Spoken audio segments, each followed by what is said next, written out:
বোমাবাজিতে উত্তপ্ত শামসেরগঞ্জ। আবারও বোমাবাজিতে উত্তপ্ত হয়ে উঠল শামসেরগঞ্জ ব্লকের তিন পাকুড়িয়া অঞ্চলের গোবিন্দপুর এলাকা। বোমায় আহত দুই বলে জানা গিয়েছে। জানা যায়, বিবাহের 1 বছর আগে রেহানা খাতুন নামক মেয়ের সাথে মেহেদি হাসান নামে ছেলের বিয়ে হয়। বিয়ের পর থেকেই স্বামী স্ত্রীর মধ্যে মনোমালিন্য লেগেই থাকতো।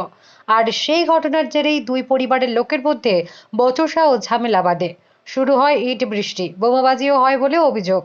গোবিন্দপুর এলাকায় আহত দুজন। বোমাগুলি এসেছে কোথায় থেকে উঠেছে প্রশ্ন। যদিও মেয়ের বাড়ির পক্ষ থেকে কোনো রকম বোমাবাজি করা হয়নি বলে জানায় পরিবারের লোকজন।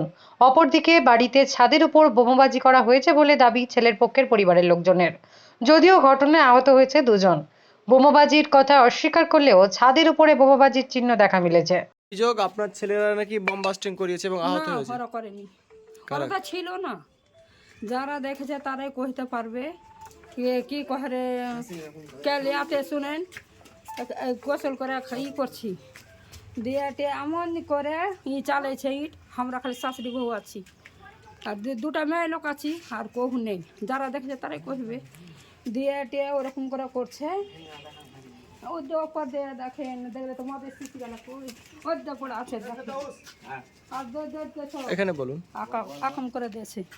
দিয়ে ওরকম করে যে করলে এমন করে চালাইছে, বাড়তে কখন নেই বাড়ছে দিয়ে চালাইছে। দিয়ে তখন কি করবো, শাশুড়ি বহু দিশা ঘরে ঢুকে আছে, ভাড়া ভাড়া ভাড়া ভাড়া মারছে। আর কখন নেই কি করবো, খালি দোয়া করছে, আল্লাহ তুমি ছাড়া কখন নেই। কাঁদছি আর আল্লাহ, শাশুড়ি বউ খালি দোয়া করছি। তো আল্লাহ ধরো উদ্ধার করলে, আল্লাহ বাঁচালে। বাড়ি মারলে তা ও খসলো না, বেটিতে ওর লাগা আছে, খসলো না। আর আল্লাহর কাছে খালি দোয়া করছি, আল্লাহ তুমি ছাড়া কখন নেই। আর বাড়িতে কোনো বেটা ছেলেও নেই। দিয়ে ওপর থেকে আসছে, তো কী করবো, ইদিকেও পালাইতে পারি না, ইদিকেও পালাইতে পারি না, বেটা ছেলে কখন নেই। দুটা শাশুড়ি বউ কী করবে কহেন। দিয়ে তখন দেয় ঘরে ঢুকলো। আর দেবে থেকে এমন গেল দিছে, খুবই গেল দিছে, বেভাষা করে গেল দিছে। আমাকেও বম লেগেছে, দোকানে বসেছিলাম, দিয়ে ওরা এসে ওরা বোম চালিয়ে শুরু করে দেয়। দিয়ে তো বোম চালিয়ে দেয়, 8টা ফুটাচ্ছে, আমার হাতে লেগেছে, কাজে ভাই এটা হয়ে গেছে। আপনার আকাম হয়েছে তাই তো? হ্যাঁ। কারা করেছে এটা? Motajul, Ikra, Hobi, Bedul, Jallu, Sharif, Moinul, Pentu. Bureau report, D Bangla news.